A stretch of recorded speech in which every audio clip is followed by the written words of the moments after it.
Brazier will spend 43 to 100 years behind bars after being convicted of second-degree murder and tampering with evidence. The 25-year-old became the center of the investigation into Zion Foster's disappearance. The teen reported missing in January of 2022, the search for her body lasting months. And 1 year ago this month, her step-cousin charged in her death. 25-year-old Jaylen Brazier sentenced to 43 years minimum and 100 years maximum with credit for close to 1 year served.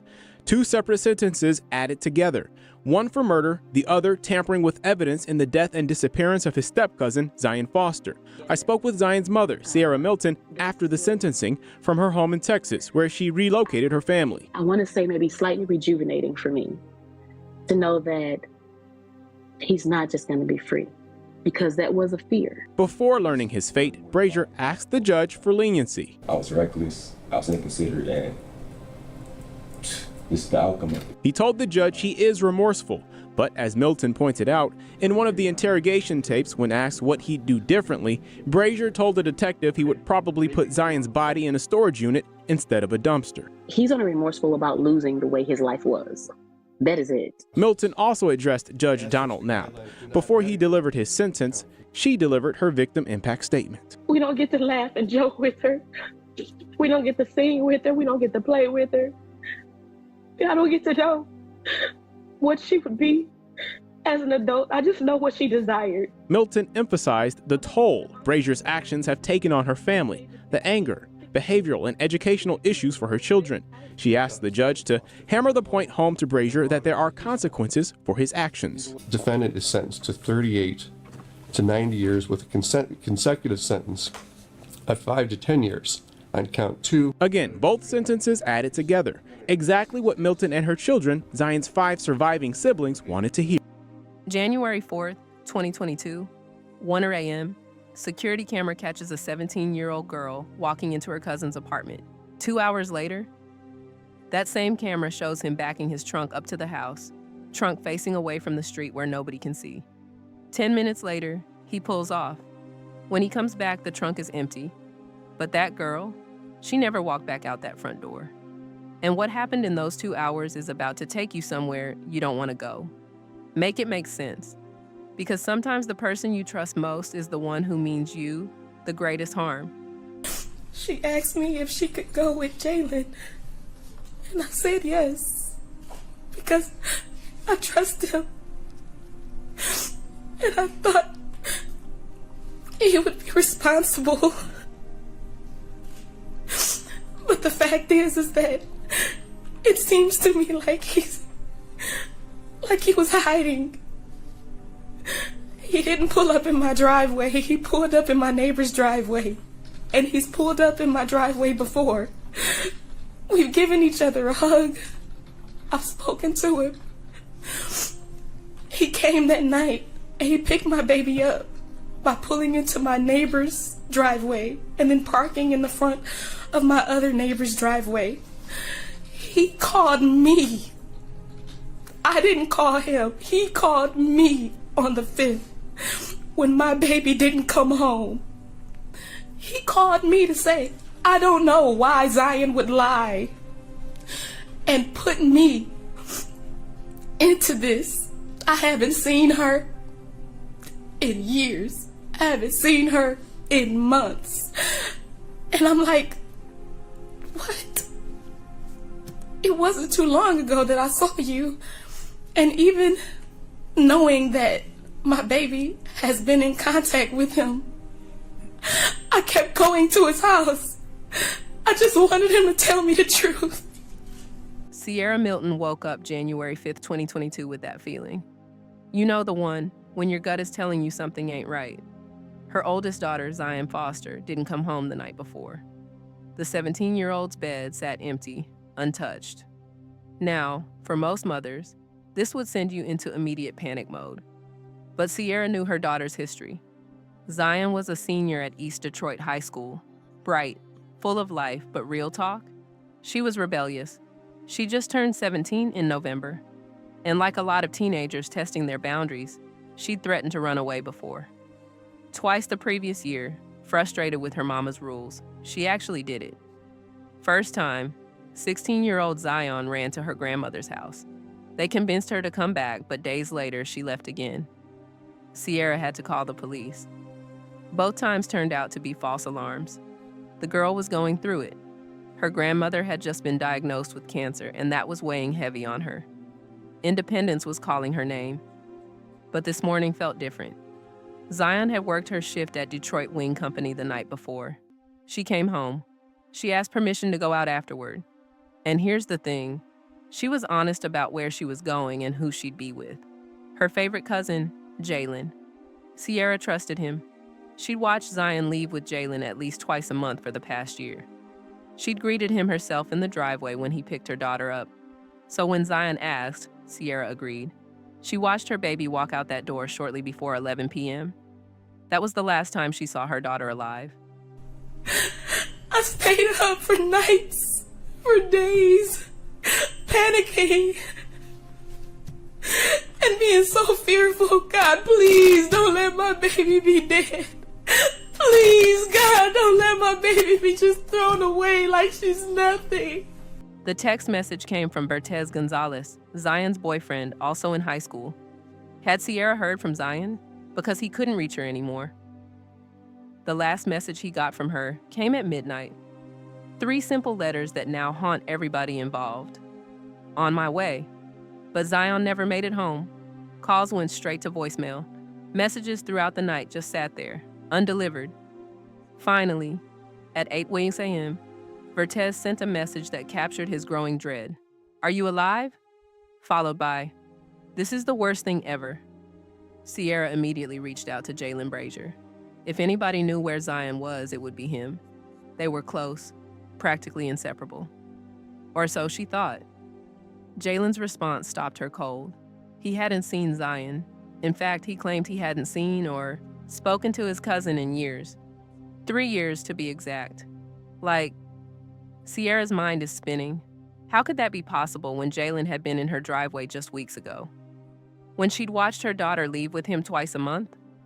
When Zion specifically told her she was spending time with her favorite cousin? Zion's lies about him were sneaky as hell and not safe. He said she must have been using him as cover, spending time with someone else who lived near his house. He even offered evidence. What's up? You Mr. Brazier? Yes, sir. What's your name, ma'am? Okay. You guys know Zion? Yes. So, they were saying... Jaylen invited the officers in to look around the house. He told them that he had last seen his cousin nearly a year before, in May 2021.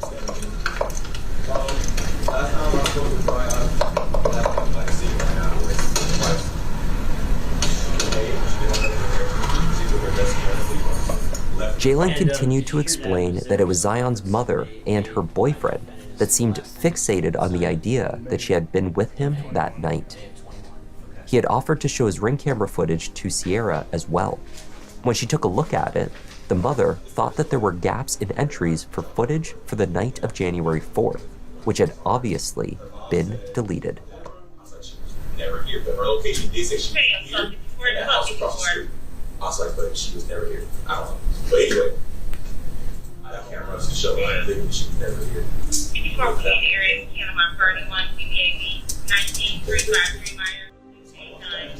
That's why I left. That's why I took her to work and we came back, went to get gas. Just basically showing this girl was never in my house.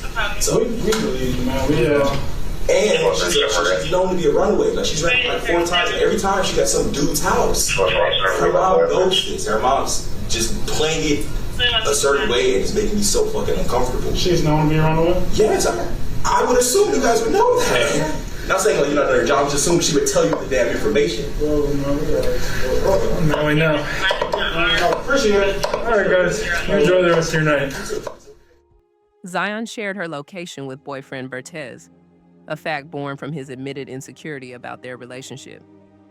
That location data placed her across the street from Jaylen's home at 11:24 p.m. on January 4th.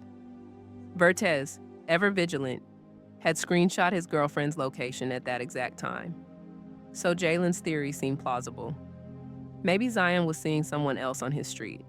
Maybe she was using his name as an alibi. There was just one problem with this theory. It was a complete lie. Investigation begins. East Point police weren't exactly rushing to help. Sierra's missing person report met bureaucratic indifference. Her daughter had a history of running away, they reminded her, bluntly. The person that's over it now specifically said to us that, I'm going to be honest with you, we're taking this as she's a runaway. Receiving little support from law enforcement, Sierra took matters into her own hands. Family and friends rallied. They posted flyers across Detroit. They held rallies. They spoke to anyone who would listen. The media picked up the story. We need your eyes. The police need your help. That's right. We need your help. Meanwhile, officers eventually made their way to Jaylen Brazier's home. They found him there with his longtime girlfriend, Katrina Smith. The 23-year-old father of 2 young boys, ages 1 and 2, seemed cooperative. He invited officers inside to look around. His story remained consistent. He hadn't seen his cousin in nearly a year, since May 2021. He claimed it was Zion's mother and her boyfriend who seemed fixated on this idea that she'd been with him. He even offered to show Sierra his Ring camera footage to prove Zion was never there. When Sierra examined the footage, she noticed something. Gaps. Missing entries for the night of January 4th. Obviously deleted, she thought, but police found nothing suspicious in their search. No signs Zion had been there. They listened while Jaylen explained his frustrations over being dragged into drama caused by a 17-year-old cousin he rarely saw anymore. She's known to be a runaway, he told officers, his voice rising with apparent exasperation. The officers left, seemingly satisfied. But Sierra Milton knew better. She'd seen Jaylen in her driveway. She'd hugged him. She knew he was lying. The question was, why? He told me he hadn't seen or been in contact with her for 3 years, which is impossible when you were in my driveway and gave me a hug. Sometimes the simplest solution cracks a case wide open. If Zion's location data placed her across from Jaylen's house, why not check the neighbor's doorbell cameras? Let me tell you something. The footage told a story Jaylen desperately wanted to hide. At approximately 11:15 p.m. on January 4th, a white sedan, the car known to be driven by Jaylen Brazier, pulled into his driveway. 2 individuals emerged, clearly visible walking into the house. 1 male, 1 female. Now, Jaylen had driven his girlfriend Katrina to work just before 11 p.m. that night. She worked the midnight shift at a manufacturing job, 11 p.m. to 6 a.m. The second individual entering the house at 11:15 couldn't have been Katrina. Phone location data confirmed what the camera revealed. The 2 people entering Jaylen's home that night were Jaylen Brazier and Zion Foster. The camera never showed Zion leaving, but at 1 US AM, that same camera captured something chilling. Jaylen's car pulled out of the driveway, then backed in. The trunk now faced the backyard, hidden from view. After a few minutes, the car drove off. It returned less than 10 minutes later. Search warrants came swiftly. Inside the house? Nothing. The car's contents were carefully itemized and examined, but there was no clear evidence of what happened to Zion. That is, until law enforcement brought in the canine units. The dogs indicated clearly at the trunk of Jaylen's car. The unmistakable scent of death lingered there. Oh, so now we got cadaver dogs hitting on your trunk, and you still claiming you haven't seen her? Make it make sense. On January 19th, accompanied by a friend who happened to be a lawyer, Jaylen voluntarily sat down with detectives. The evidence against him had become overwhelming. It was time, his lawyer must have advised, to get ahead of the narrative. Jaylen offered what he claimed was the truthful version of events from that night. Yes, he'd picked up Zion from her home. Yes, he brought her back to his place. He put his 2 young children to bed, then joined Zion downstairs in the living room. They talked about normal teenage things, her improving relationship with her mother, her boyfriend, plans for prom, her job, dreams of getting her own apartment. They used some recreational substances together, he said. Then Zion got sleepy. Her head tilted back as she appeared to nap while sitting upright on the couch. He went into the other room to pour himself a drink. When he returned 15 to 20 minutes later, something was wrong. Her pulse was faint, he claimed. Then her heartbeat became non-existent. His young cousin had simply died on his couch, just like that. Instead of calling 911, Jaylen said he panicked. Not knowing how she died, he feared it would appear as though he'd killed her. So he made a choice that would haunt this case. You guys mix up your weed, you roll up, you guys start smoking, you're just watching TV, just chilling? Yeah, she's telling me about how her and mom, their relationship's a lot better than it was the last time she talked to us. And about her boyfriend, about prom, the job and everything, and how she's working on getting an apartment and everything. Now, you guys are just chilling, and that's all of a sudden she just blanks out like that? When I got up to go get me something to drink, yeah, I came back and she was saying she was tired and everything, and she laid her head back. So okay, I'm let you go to sleep for a bit, whatever. Okay. And then about 15 to 20 minutes after that, I was like, okay, are you good? You ready to go home? And she wasn't responding or any of that. Was her plan to go back home? Her heartbeat was getting very, very faint, and her breathing was like non-existent. So, and mind you, COVID I've been vaccinated. Okay. All I smoked, all we had was weed, normal marijuana. So I freaked out. I'm like, okay, well, this looks terrible. This looks very bad. I didn't know what to do. So I took her, I put her into my trunk, and I put her in my trunk. Okay. In my car. And I took her to Highland Park and put her inside of a trash can, and then I left.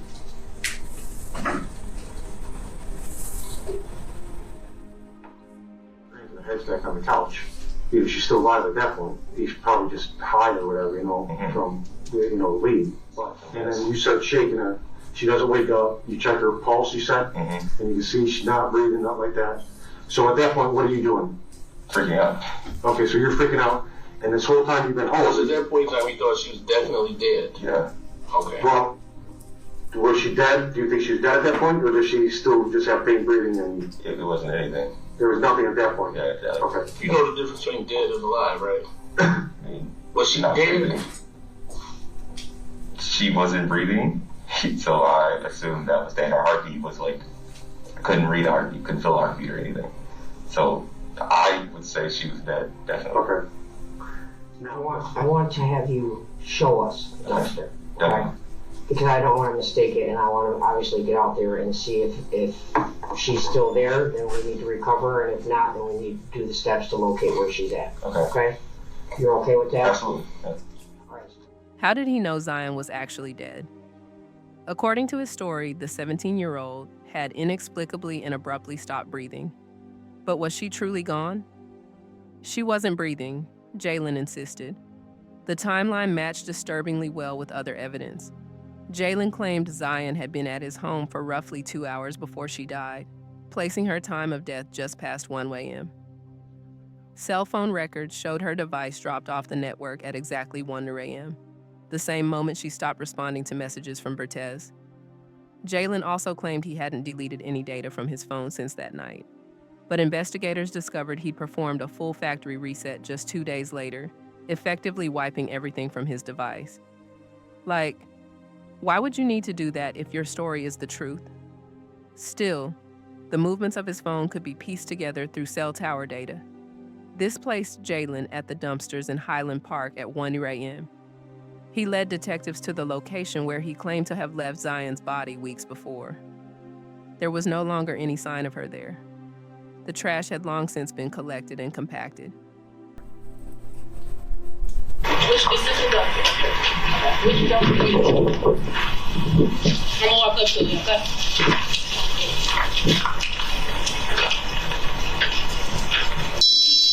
This dumpster? Yes.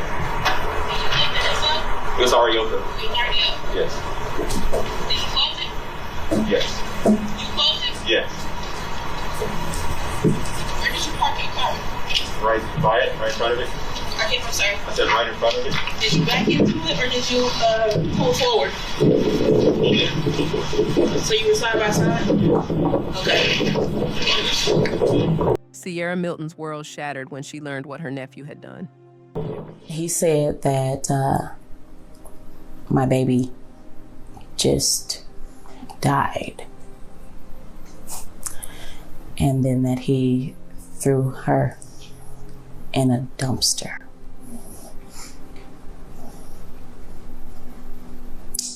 Like she was trash. When Jaylen sat down for a follow-up interview the next day, January 20th, his story began to change. Now he claimed they'd taken hallucinogens that night. The powerful substances must have caused her heart to stop, he suggested.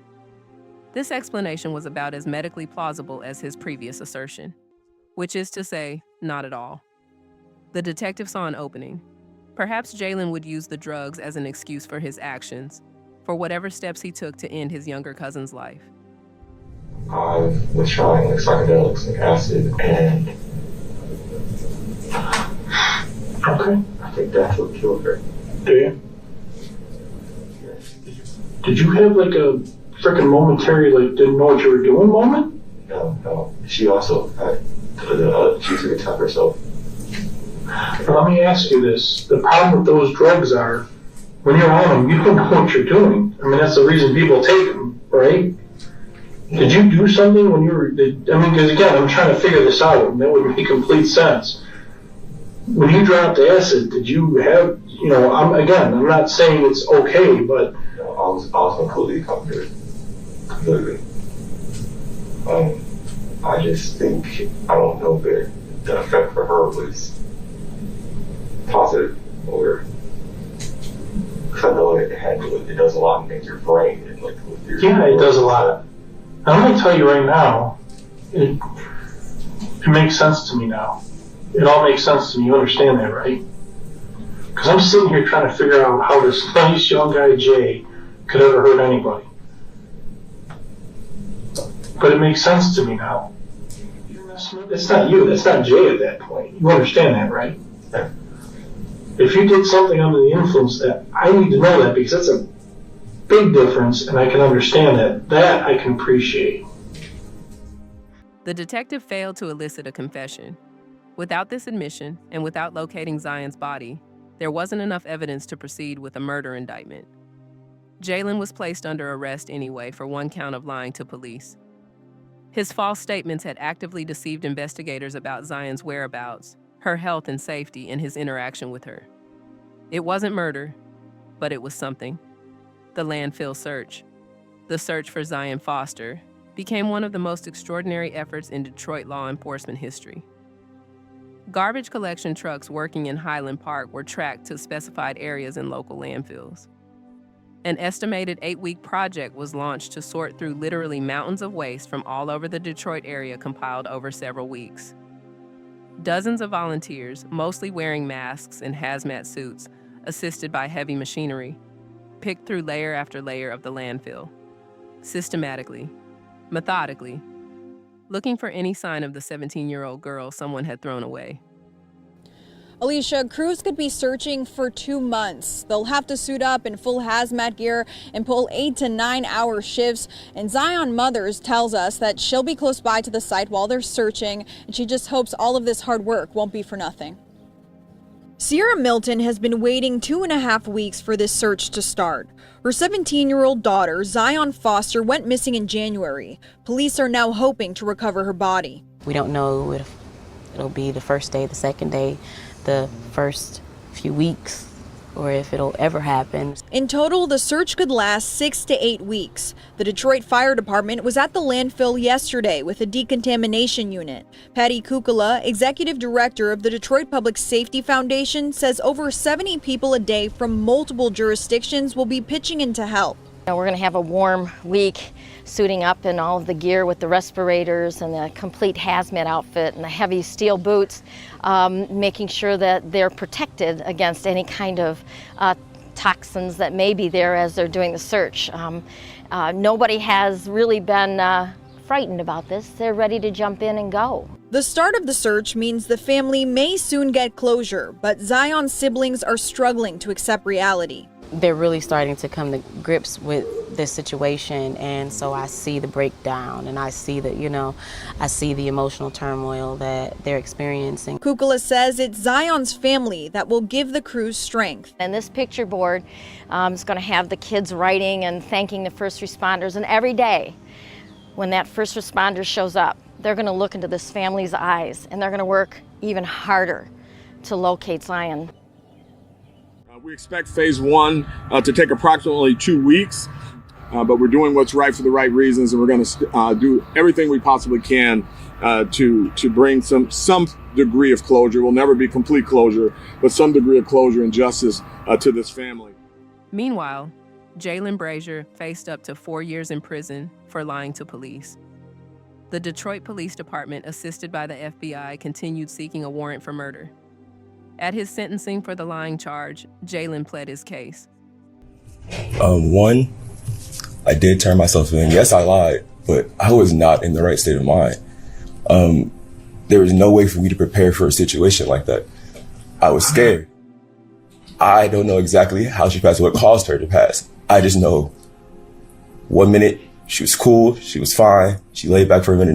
Next thing I know, she was dead. I don't know what caused it. I did not cause it or anything like that. I reacted stupidly off of fear and panic like I've never felt before in my life. Literally. You think she dies and then you dispose of the body? Just like that? That was your choice? Did not know what to do. I sat for at least 10 minutes sitting there. Like, what do I do? Who do I call? My kids are upstairs. We just got into this place after struggling for like 2 years to get it, and everything is falling down. Stop it. I won't have any conversation in this court. And I wish I could take it back. I would have called the ambulance, called her mom, because her mom is so sweet. Her mom is so sweet. And I just know.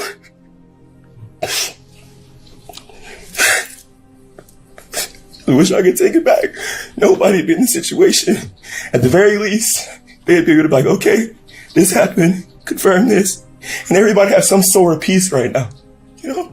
But Jaylen Brazier was sentenced to 23 months in prison.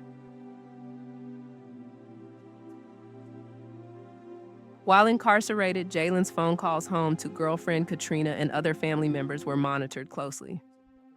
He occasionally used another inmate's calling code in a failed attempt to keep conversations private.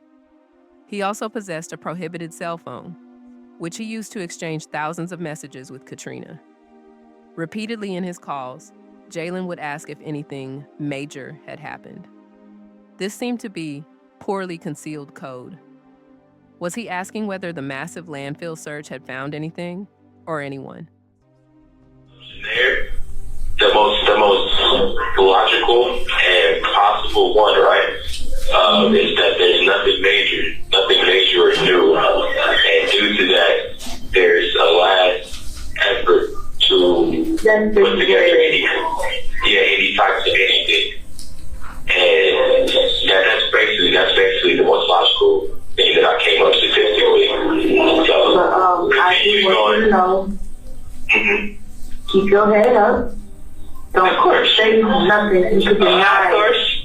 Baby, stop talking. I know. I'm just saying. I know. I just don't want you speaking on certain things. Okay.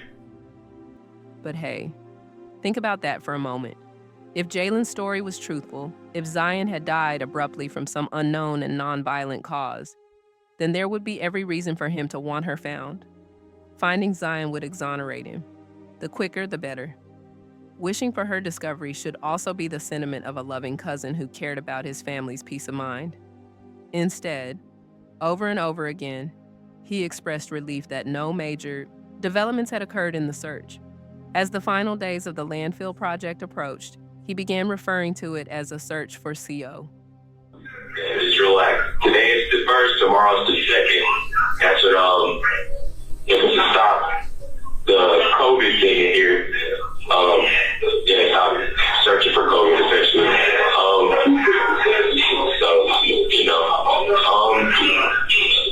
usually you usually get an update before that. But actually nothing. So don't worry about nothing. Oh, so now you don't want them to find her body? Make it make sense. Jaylen served just over 9 months before being granted early release through a special 90-day incarceration program. A boot camp designed like a military program where inmates convicted of certain crimes can better themselves and earn early release. It had been nearly a year. Zion had not been found. An indictment for murder had not been sought. And now the prime suspect walked free, returning to his home and his family. Sierra Milton's anguished question echoed through the community. Why is this man free? What? I can admit to this and still be let free. Jaylen Brazier's freedom was short-lived. On June 13, 2023, after a year-and-a-half investigation, the Detroit Police Department was finally granted a warrant for arrest. The 24-year-old would face charges of second-degree murder, as well as tampering with evidence. Can you real quick, I'll verify your identity, your license and all that? Yeah, figure out who you are, man. You drive around your license, man, you know? Yeah, I got him on that. Upon his arrest, 2 additional cell phones were seized. Despite the factory reset Jaylen had performed on his device, investigators made a breakthrough. His search history had been held in cloud storage. On January 7th, 3 days after dumping his cousin's body in a dumpster, Jaylen had performed a series of revealing Google searches. Are garbage trucks also crushers? What is the force of the machinery? How do police get your phone history? How do you know if police are watching you? But that wasn't all. In the months before the incident, Jaylen had performed numerous disturbingly suggestive searches for adult content involving taboo family dynamics. Experts retrieved the video results of these searches. Some were reportedly very violent, as well as disturbing in nature. The digital evidence painted a dark picture of a man who'd been fixating on his teenage cousin, then scrambling to cover his tracks when something went horribly wrong. As the case approached trial, a preliminary hearing offered insight into the defense strategy. Bertez Gonzalez testified that he believed his girlfriend was taking regular medication for epilepsy. Zion had told him she suffered seizures, he said, and without her medication, they became more frequent and severe. He'd even witnessed what he thought might have been a seizure. Zion becoming momentarily faint, slouching forward before regaining her composure after just a few seconds. The defense had found their angle. Perhaps Zion's medical condition led to her death suddenly in Jaylen's living room. Maybe she'd had a seizure. There was just one problem with this theory. Sierra Milton, whose youngest child was in fact diagnosed with epilepsy, testified that Zion had never suffered a seizure. Hundreds of pages of medical records covering years of treatment supported Sierra's assertion. Nonetheless, Jaylen Brazier's version of events was now being framed in this new light for the jury. Have you ever seen her have a seizure? I think so. Yes. Okay. So. And while she was having the seizure, explain to me what happened. Just like a little pass out. Like that's it. Like quick little seizure. Like. And she would pass out. Was she foaming at the mouth or no? Okay. She was shaking uncontrollably. No. Okay. So she just passed out. Yeah, just for a quick second, and she like get back straight. The trial lasted 2 full weeks in May 2024. Jaylen chose not to testify. The state called 32 witnesses. The defense called none. Prosecutors revealed evidence that shocked even seasoned courtroom observers. Zion's old cell phone, safe at home because she'd gotten a new one, contained months of correspondence between her and her favorite cousin. Over 4,000 distinct texts were retrieved. The messages Jaylen sent ranged from subtle and unsettling to highly inappropriate. At times, they were romantic in nature. He routinely invited her to his home while his girlfriend was away. He offered to put her up in his basement if she ran away. He advised her on how to evade police if she disappeared again. Wayne County Assistant Prosecutor Ryan Elsey described the texts as pervasive, at times complimentary of her intelligence and looks, at other times probing in an immature way. Jaylen suggested to Zion that other people thought they were a couple. He claimed Katrina was jealous of her. He bragged about how easily he could be with women. At one point, he called himself a god. Now, there are only 2 people who can say exactly what happened inside of the house that night. One of them is Zion, and she is gone. The other is the defendant, and you will hear that nearly every time he spoke about what happened, his story changed. And although he got rid of Zion's body, you will see that he left behind a trail of digital evidence that is damning and will show you that the circumstances all lead to one and only one explanation for why Zion left his house in the trunk of his car that night, and that's because he murdered her.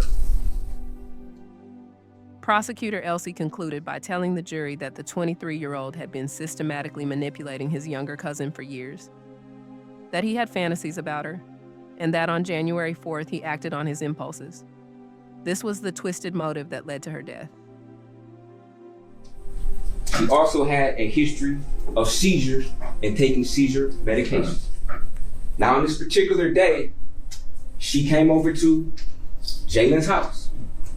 They were smoking. Jaylen told the police after some time that she had shallow breathing and a faint heartbeat. He checked her to see if she was alive, and she was dead.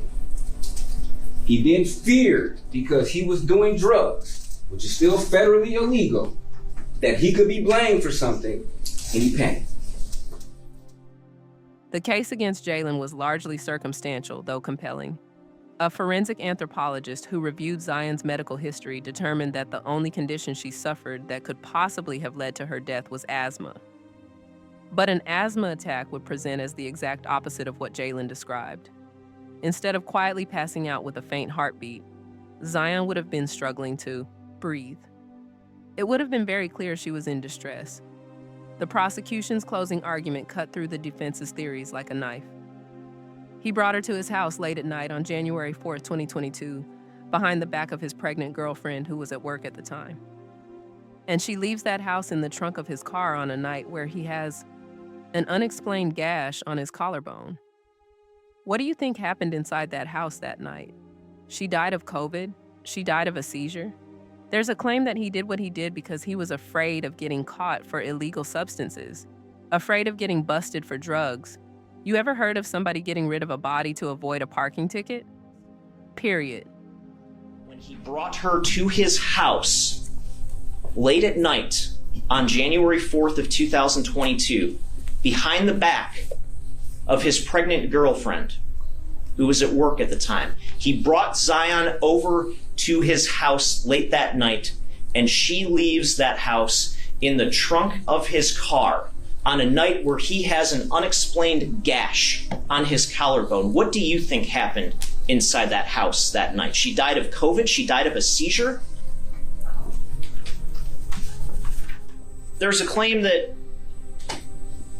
he did all this. He did what he did because he was afraid of getting caught for marijuana, afraid of getting busted for pot. You can use your common sense. If you go to a marijuana dispensary, there's not going to be a team of ATF agents waiting to bust you and take you to federal prison for that.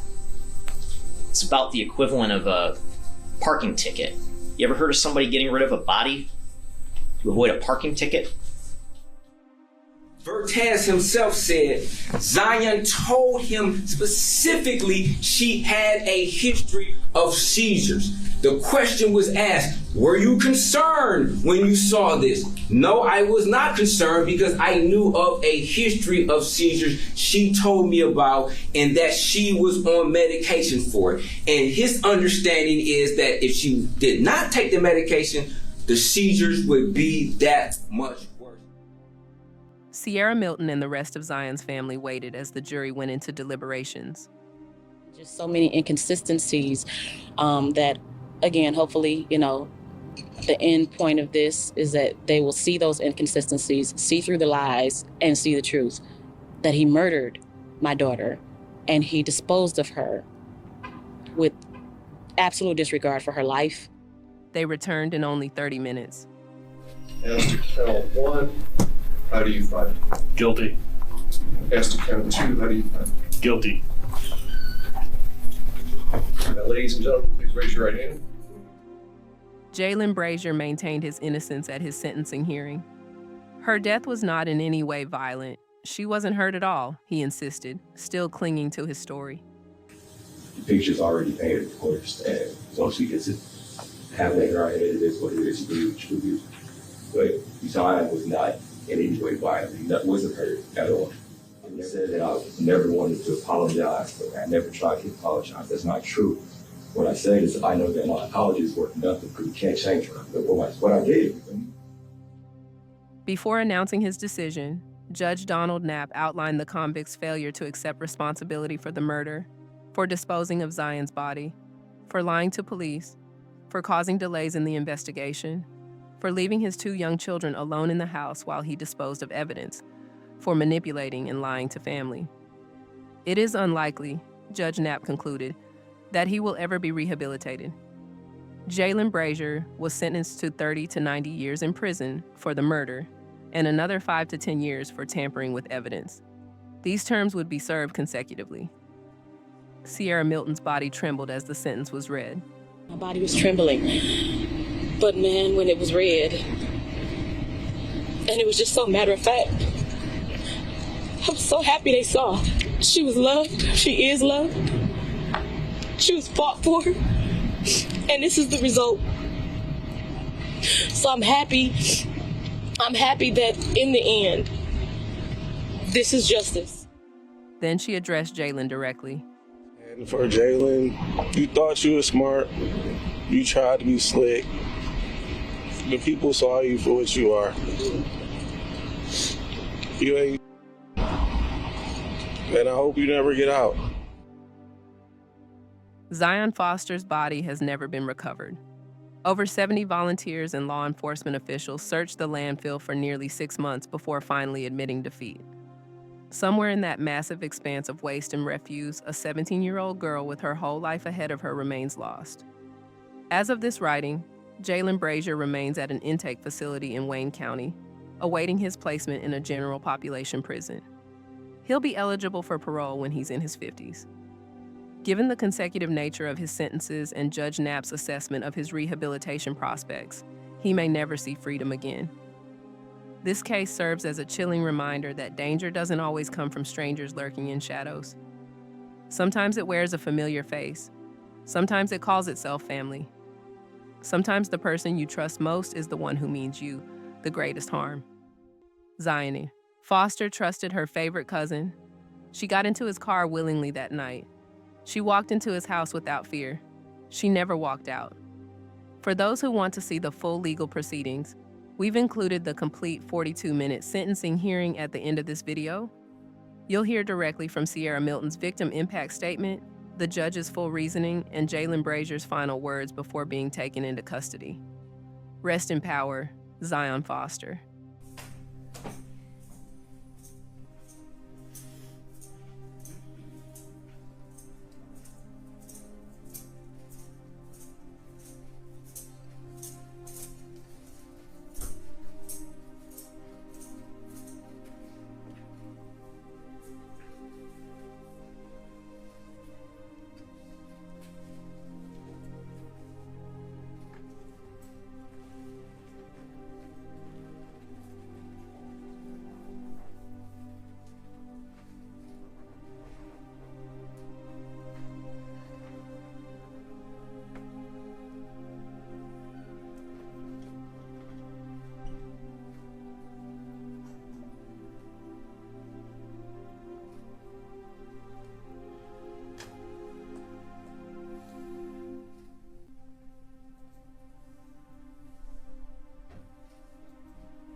Recording in progress.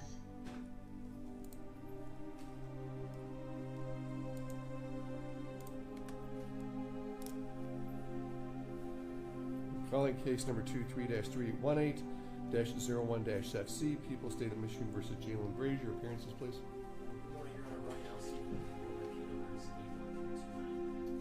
Brian Brown, P80560. Appearing on behalf of Mr. Jaylen Brazier. Among Mr. Brazier, Mr. Brown, and Mr. Elsey, today's the date set for sentencing in this case. Mr. Brown, have you had a chance to review the pre-sentence investigation report and sentencing guidelines with your attorney, Mr. Brazier, with your client, Mr. Brazier? Yes, I have, Your Honor. All right. Any issue with the way the sentencing guidelines are calculated? No. All right. Mr. Brazier, please raise your right hand.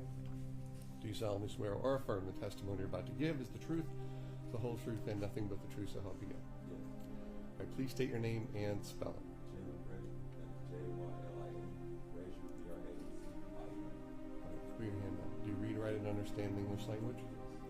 You get a chance to review the pre-sentence investigation report and sentencing guidelines with your attorney, Mr. Brown? And do you have any changes, additions, or deletions to the pre-sentence investigation report? Do you find it to be factually accurate? And do you have an issue with the way the sentencing guidelines are calculated? Okay. Mr. Elsey, any issue with the pre-sentence investigation report or sentencing guidelines? I'm sure there's going to be some people who want to make an oral impact statement. Yes, Your Honor. I'm there to three things that are on the scene.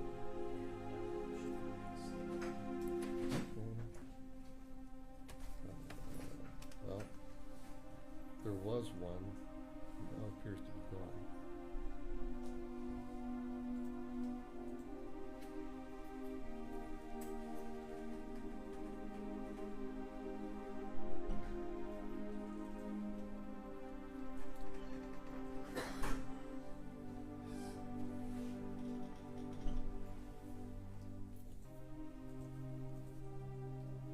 Is there anybody potentially No. There wasn't Miss Milton identified. I don't know why they're not here now.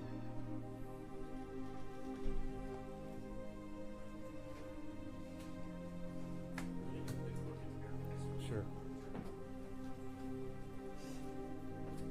You need a Zoom ID?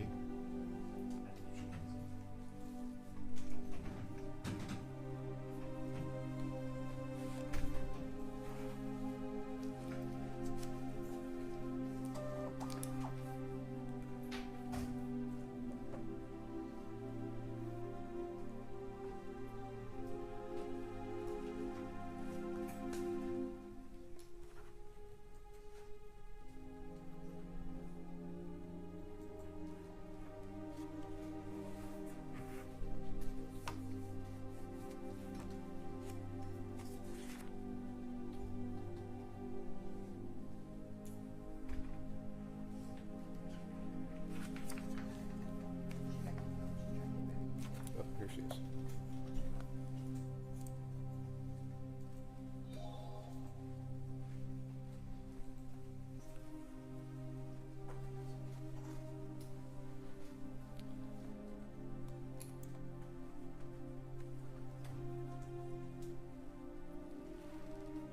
All right, ma'am, can you hear me?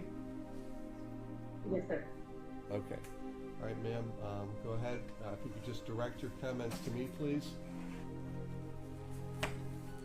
Sure thing, Your Honor.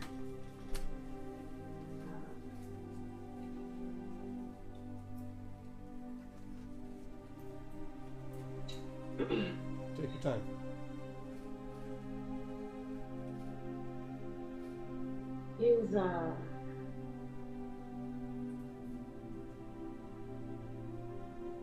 His mother will still be able to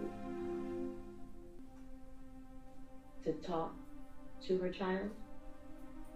His mother will be able to visit her child. His mother will still be able to do for her child in attempts at making what should be a hellhole a little bit more comfortable. Whereas my child, Zion, can't be visited. What would I do going to a landfill? knowing that the contents that were in the landfill at that time are no longer there. And it'd be better if I were able to just go around the corner to her room and to see her or to visit her at college.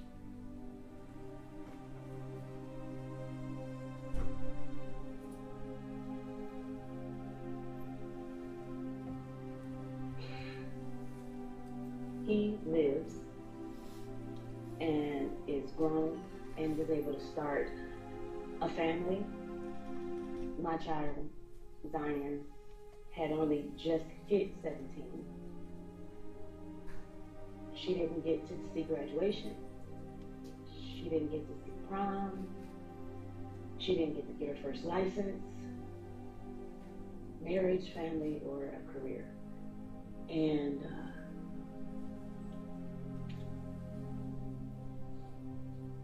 it would be different, I guess, if it were a sickness or something, but the convicted took all of that and more away.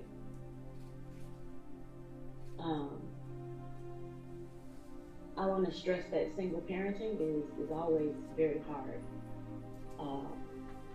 due to abuse and abandonment. It's brought a ton of fears and issues and things that I've had to deal with my kids. And, when you're in a situation like that, you often seek for someone that you can connect to. And that's what my daughter did. My babies and I have had deep trust issues. We have a very limited amount of people that we communicate with, and even less that we are actually connected to.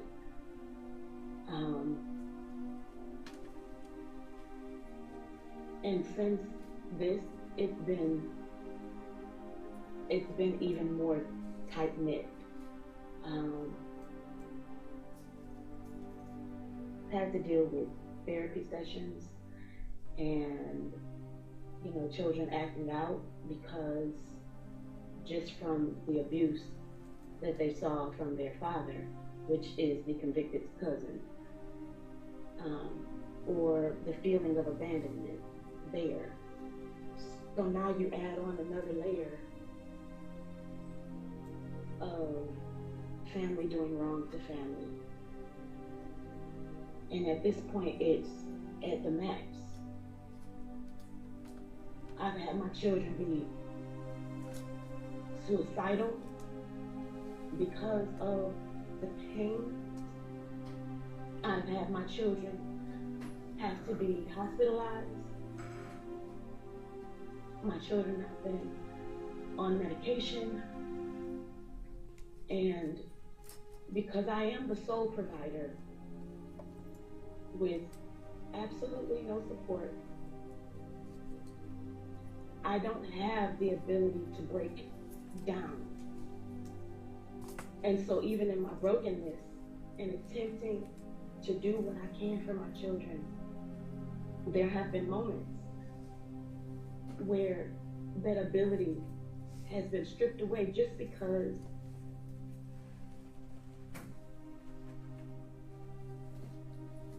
of these actions. I have 5 kids now instead of 6.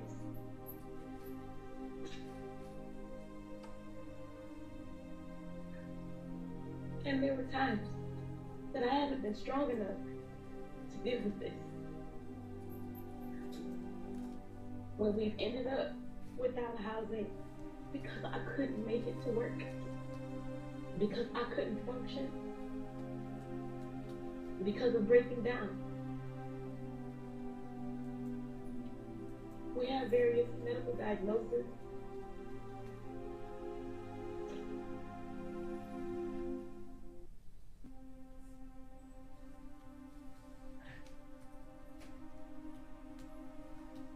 And I hate to say that that someone could have so much power to do such a thing and to cause such a weakness or to cause such a disability. But because of his action,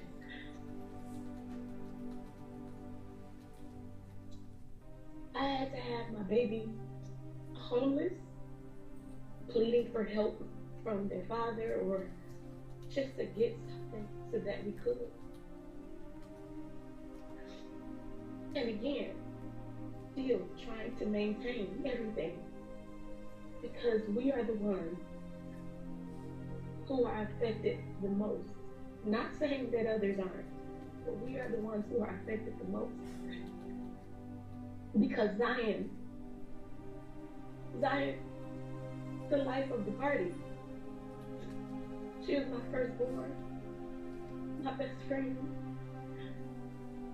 And he stole from me, my baby.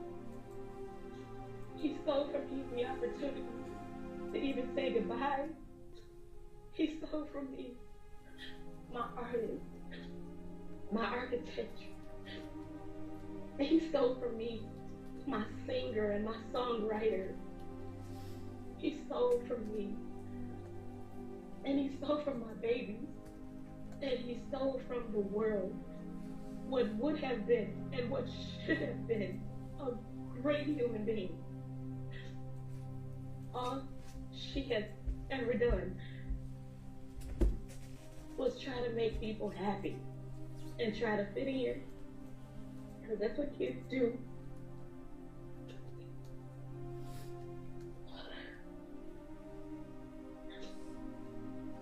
I've had 2 of them who failed in school. 1 dropped out. We got them back in. We, meaning my children and I,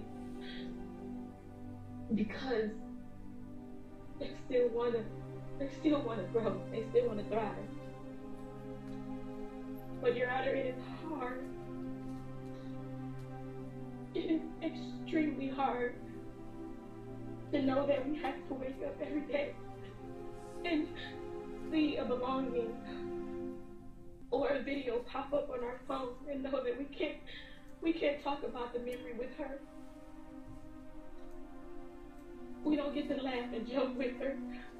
We don't get to sing with her. We don't get to play with her. I don't get to know what she would be as an adult. I just know what she desired.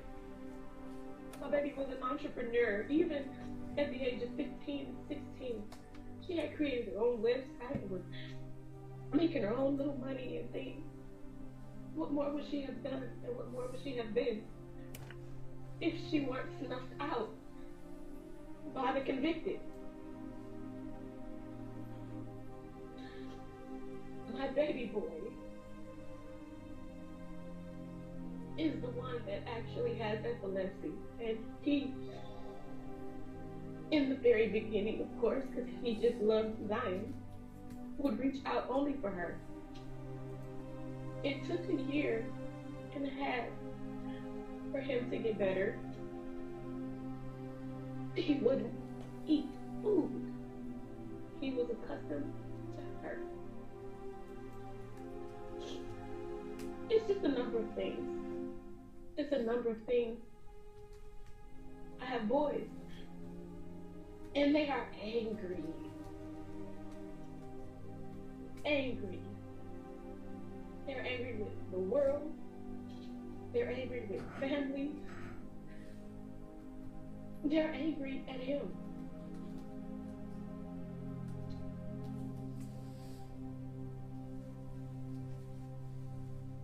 There's been a lot of damage done. And it's not something that's able to be repaired because you can't undo what's been done. But I am pleading with the court that he get the max time.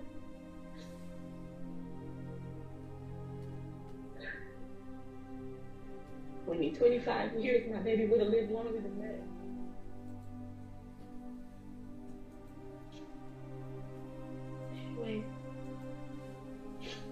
damage that's been done has been tenfold and more. And Zion doesn't get to see the daylight or the light of day. You know, we just want to have justice. It won't bring her back. But at least it'll be known that you cannot do the things that he's done and get away with it and be tapped on the hand and told no. That's all I'm asking. That's all I have to say. Thank you. Is anybody else with you that likes to make a statement?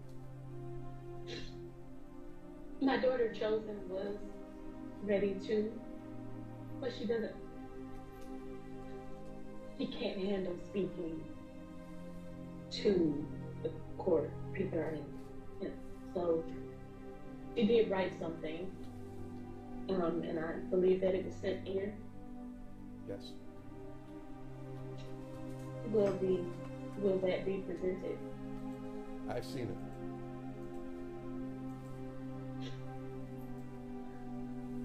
That's all we ask. Mr. Kelsey?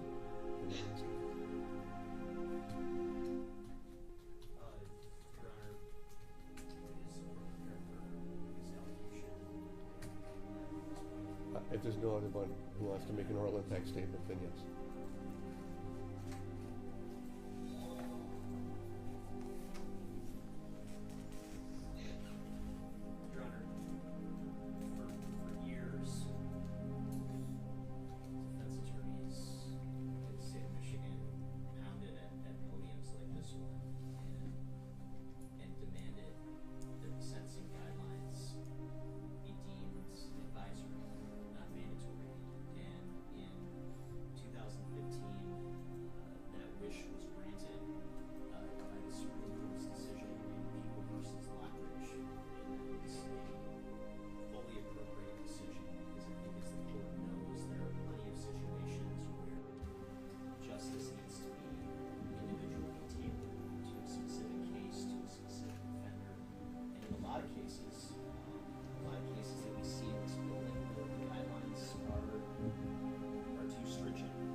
Guidelines don't take into consideration the amount of suffering that the defendant imposed on Sierra Milton and on her family in the days after he killed Zion. He injected them with the false hope that she was okay, that sure she'll turn up somewhere.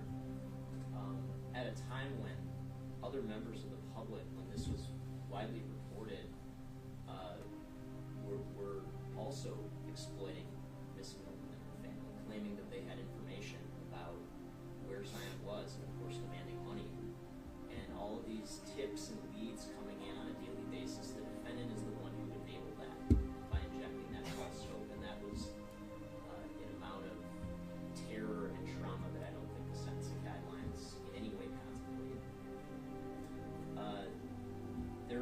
sentencing guideline that considers the idea of obstruction. It's OB-19, and in particular, it's scored here 10 points for otherwise interfering with the administration of justice, and I don't think that even barely scratches the surface of the amount to which the defendant obstructed justice in this case. First of all, by disposing of Zion's remains, by the repeated lies to law enforcement, by wiping his cell phone, by even the witness interference attempts that we saw through the jail halls leading up to the trial. That there's no way that the guidelines account for that degree of obstruction that was reflected in this case. The amount of resources that the public had to spend searching for Zion, dozens of people searching a landfill for close to 6 months in hazmat suits, heavy machinery ordered by the Detroit Police Department. It was a massive effort, and the guidelines don't account for that. The guidelines don't account for the degree of manipulation that will be that we witness on the part of the defendant, where he could sit in an interrogation room with an officer and lie with a straight face, and then the very next day lie with that very same straight face and say something completely different. That level of manipulation is nowhere reflected in the sentencing guidelines, and nor do the guidelines reflect the total remorselessness that we've seen from the defendant throughout this entire process, where in every single statement that he's made, every single time he's had an opportunity to speak, there's no remorse, there's no apology. It's just this claim that he's had from the start that somehow he is the victim here. So with that in mind, I believe that the guidelines are completely inadequate in this case. And what we've seen is evidence confirming what is a very dangerous and manipulative individual. And the jury in this case swiftly administered justice by coming back with a verdict in about 30 minutes after close to 2 weeks of testimony, finding the defendant guilty. I'm asking the court to administer justice to by imposing an above-guideline sentence of 45 to 80 years in the Michigan Department of Corrections for second-degree murder, consecutive with the maximum sentence allowable for witness tampering, which translates to 80 months to 10 years in the Michigan Department of Corrections. Thank you, Your Honor.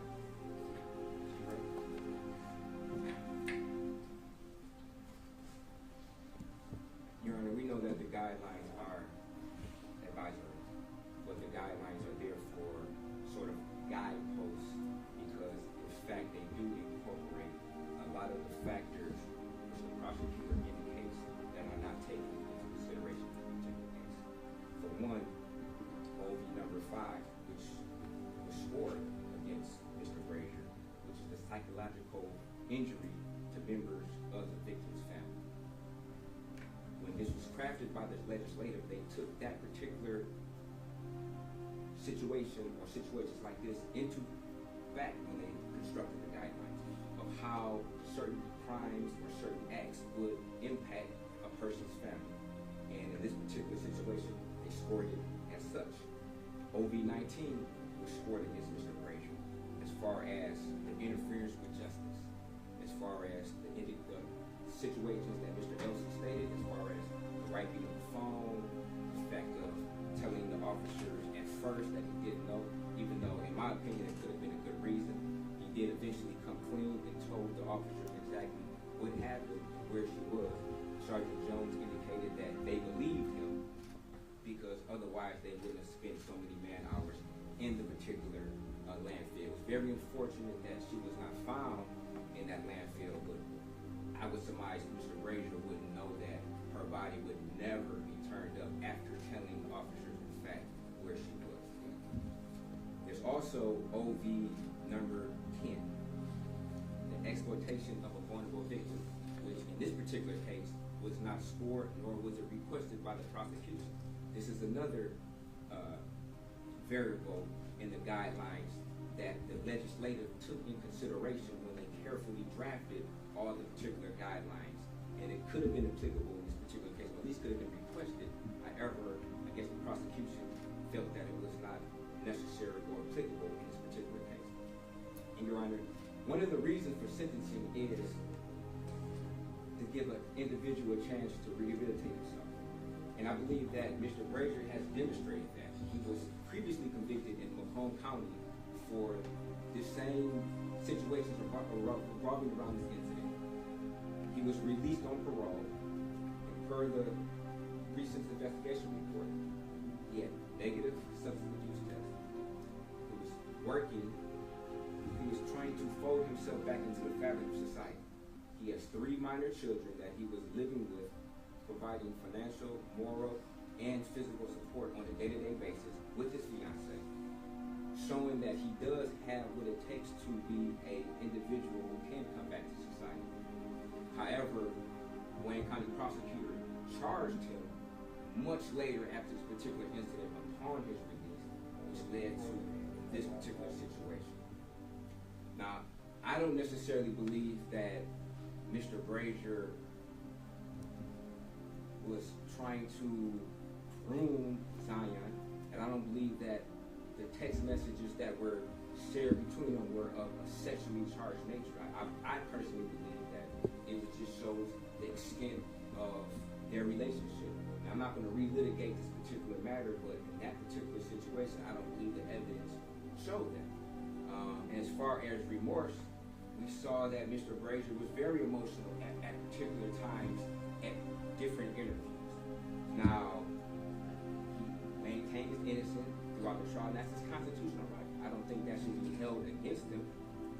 He did express remorse and bad decision making as far as what he should have done as far as calling 911, and the decisions he made were not the best, but I believe he did try to make the best of his choices and of the situation. And Your Honor, I believe that in this particular case, I believe a lower end of the guidelines would be appropriate for Mr. Brazier in this particular situation, and we're asking for a sentence at the very low end.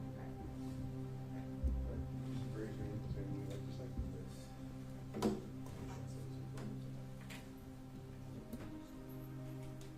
You can stay right there, that's fine. Stay.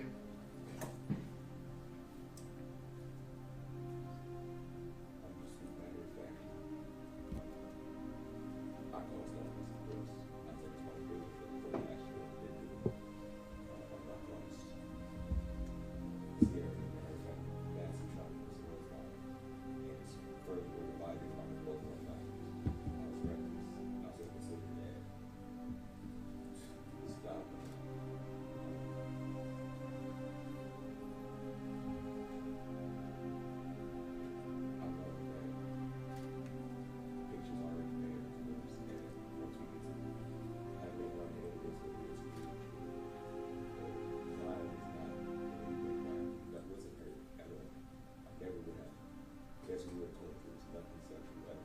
We both victims were very the same situation. So,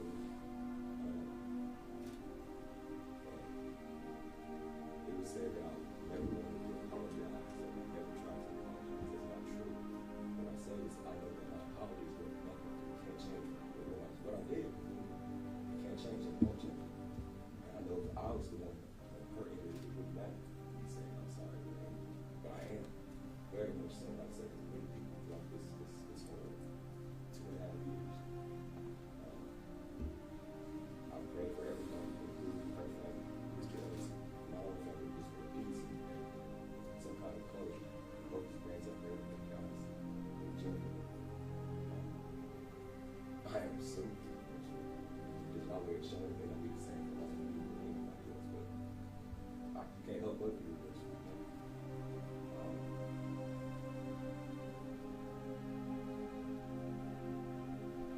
I stood on my faith every day.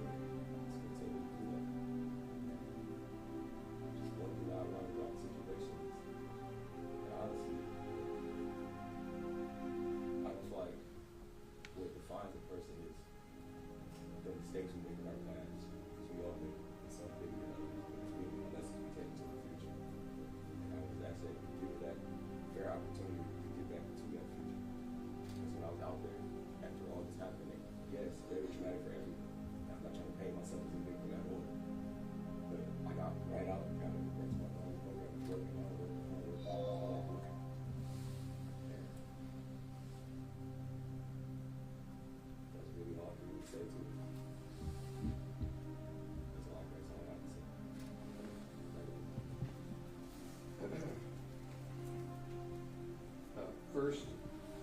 Guidelines Variable 19 provides only 10 points for interference with the administration of justice.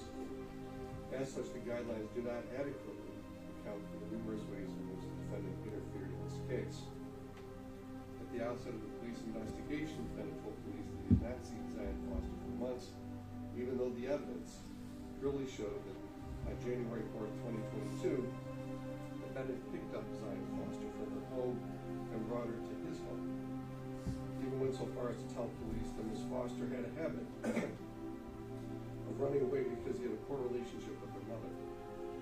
While the defendant was incarcerated for lying to a peace officer who used a prohibited cell phone to communicate with the mother of his children and asked her to do legal research on his behalf. He wanted to know whether someone could be charged with murder if the body was never found. While incarcerated, he used other inmates' phone accounts and advised his girlfriend not to show up to court proceedings. And reset his phone to white and hide his crimes. He advised police Ms. Foster died as a result of a marijuana overdose.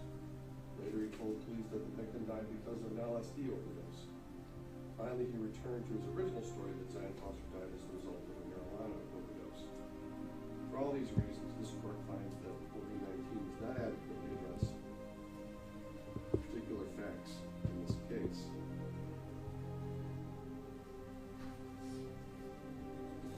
Second, the sentencing guidelines do not properly consider the defendant's lack of potential for rehabilitation.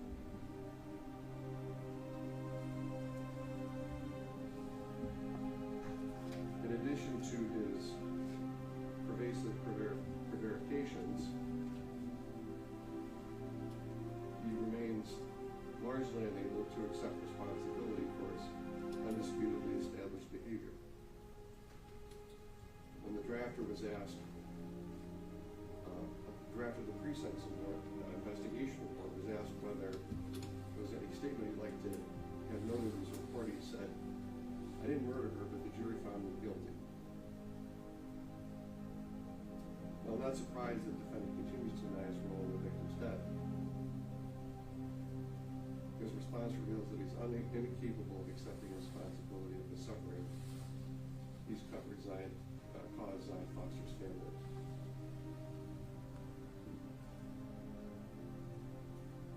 He's barely acknowledged that he should have called 911. He's not really acknowledged that he should have put Zion Foster, he should not have put Zion Foster's body in the dumpster. And he's really not acknowledged that he should not have deceived law enforcement. His internet searches do not reflect concern for Zion Foster. Instead, they reflect that he was only trying ways to avoid taking responsibility. This case was not the act of an impetuous 16-year-old who was influenced by a group of his peers. He acted alone. The defendant's cold indifference and self-absorbed conduct leading up to Zion Foster's death through today made it clear that he's unlikely that he can be rehabilitated.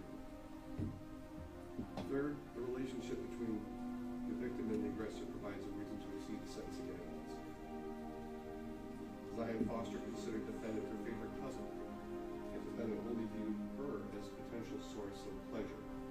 He took advantage of her young age and naivete. Then after she became a liability, he disposed of her in a heartless manner. In exchange for her friendship, he made every effort to protect himself by lying to law enforcement and lying to Zion Foster's family. He did not call 911 for his beloved cousin, who he insists he did not murder. Instead, after it was clear that his lies were not leading law enforcement away from him, he called a lawyer and spoke to police, which he later regretted, to minimize his exposure to prison time. The victim in this case was not a rival. She was not someone who threatened him. She was not someone who provoked him. She was not someone who showed him disrespect. He coldly disposed of one of the greatest admirers. His greatest admirer, as well as girlfriend, was pregnant with their third child. He was working the night shift, and his two young children were asleep in his home. The defendant deceived his girlfriend and left his children at home unattended. This case illustrates that the defendant has no concern for anyone other than himself, including his closest family members. All of these facts lead this court to believe that the defendant has a poor chance for rehabilitation. As such, to ensure the protection of the community, a sentence that is longer than contemplated by the sentencing guidelines is warranted and necessary. Fourth, consecutive sentences are also appropriate in this case. The tampering involved the body Zion Foster. The jury verdict reflects that it concluded that the defendant disposed of the victim's body to conceal the way that he killed her, as well as to conceal the fact that he had killed her. The effort was followed by a torrent of lies to Ms. Foster's family and law enforcement. The defendant's admission that he disposed of Zion Foster's body to police weeks after her murder was part of an ill-conceived attempt to avoid taking responsibility for Zion Foster's death, especially considering the changing stories about the cause of her death. So for these reasons, the defendant is sentenced to 38 to 90 years with consecutive sentence of 5 to 10 years. I'd count 2 credit for 356 days certain. We're going to pay a crime victim's assessment in the amount of $130. You're going to pay court costs in the amount of $1,300. The state court administrator's office has determined that $1,300 is the average cost of this court of the case proceeds through it, and it covers salaries and benefits for court personnel, goods and services necessary for the operation of the court, and necessary expenses for the operation and maintenance of court buildings and facilities. You're also to pay $136 state costs. All costs and fees due at the time of sentencing, unless otherwise indicated. Mr. Brazier, it's my duty to advise you of the constitutional right to appellate review of your conviction and sentence. You cannot afford an attorney to prepare post-conviction motions or perfecting appeals. This court will appoint an attorney for you at public expense and will provide that attorney with such portions of the transcript as that attorney may require to prepare post-conviction motions or perfecting appeals. Further advised, if you wish to file an appeal motion, request the appointment of an attorney must be made in writing to file with the clerk of this court within 42 days of today's date. Mr. Brazier, do you understand your appellate rights? Do you have any questions about your appellate rights? Have you received written notice of those appellate rights? Yes, we have.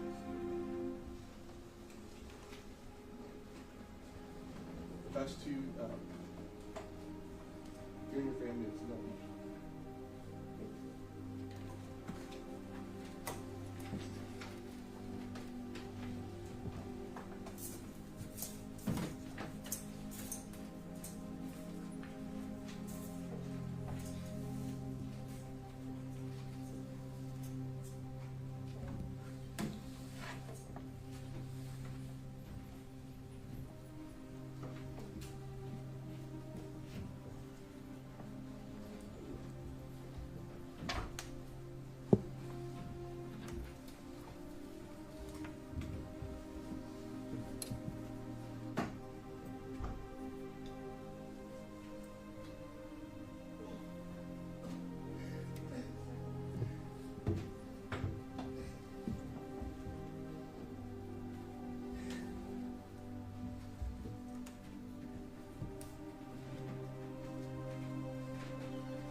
Recording stopped.